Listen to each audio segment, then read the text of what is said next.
So now we're in the cemetery of St.Pancras Old Church. This is where I work, this is where I come every day. This tomb is quite special because somebody saw this and was inspired to make the red telephone box. It's protected by the government.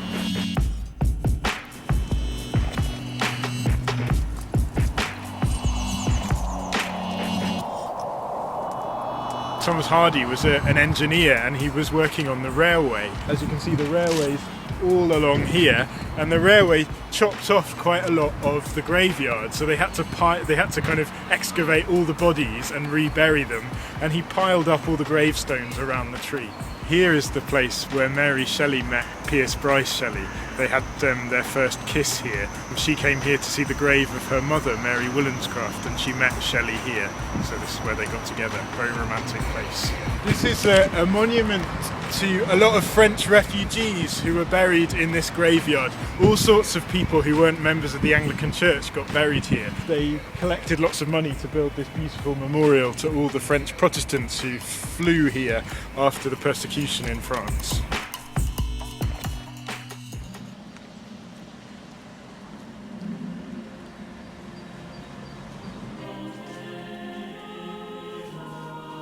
Every day as I get up, I walk to work, and then we start the day here in the church to say morning prayer. But then the day always finishes with evening prayer at the church again. So we always start and end the day talking to God.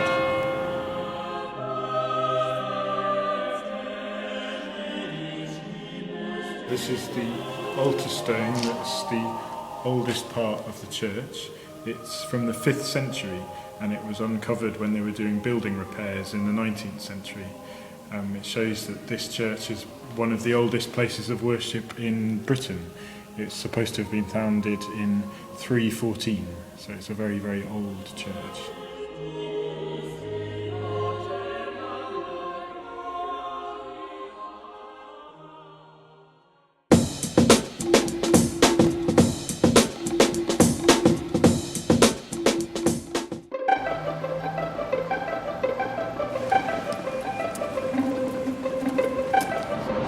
So this is St. Pancras station, which is right next to the church, and every day I walk through here, and it's a really exciting place because trains go from here to Paris and to Brussels, and every time I walk through I think, oh, maybe I could just take a train and go abroad. Something about the life and the vitality of London, I think, this station, and how it's a really international city.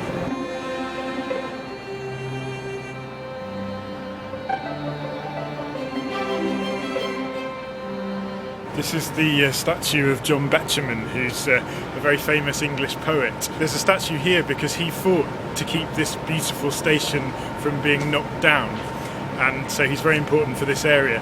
But he's also important for me because he wrote a lot of poetry about Cornwall, where I come from. So he's a strange link between where I grew up and where I was born and where I work now. One of his lines of poetry is about conversion, about converting to Christianity, and he says, "What is conversion? Turning round from chaos to a love profound." And I always think about that, about my life, that it's all full of chaos, but when I turn to God, I turn towards love. Please ensure that your personal effects and your baggage are kept with you at all times.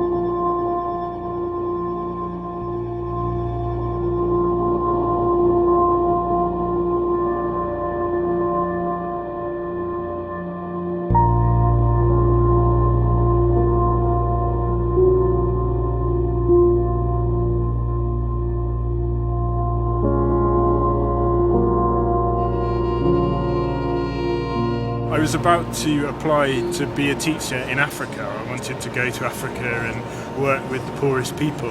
And I was about to fill in the application form online when suddenly I found myself on the website for the Anglican Church, and I suddenly felt a feeling in my gut that kind of punched me like this, that God was calling me to become a priest in the Anglican Church. So I had to change my life completely.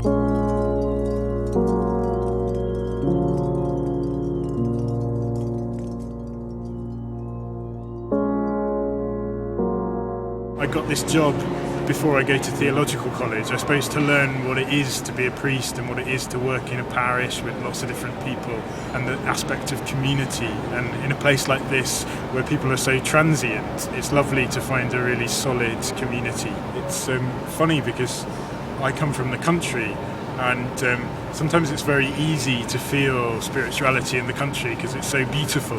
But what I've been learning this year is how to feel spirituality in the city.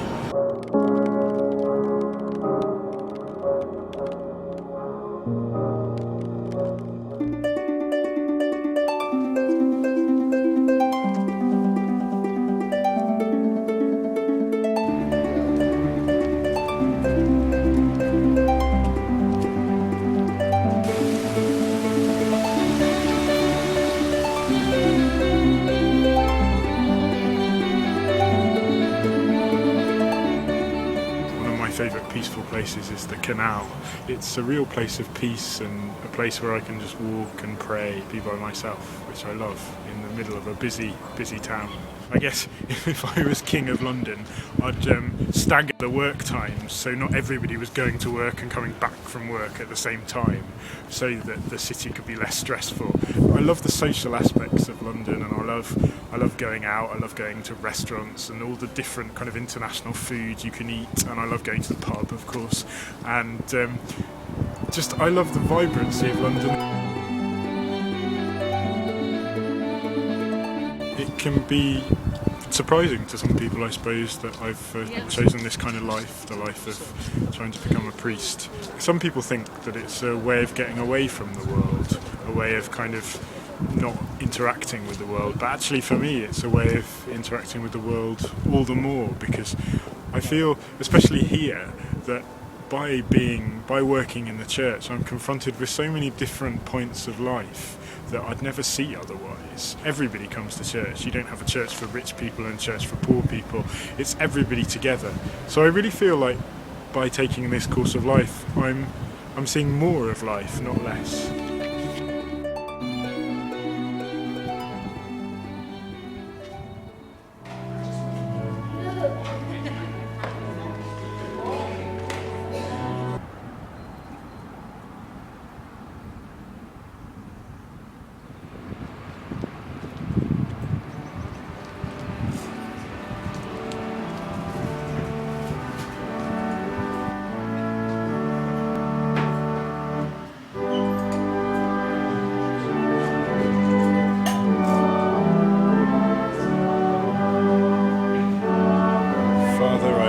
Myself into your hands.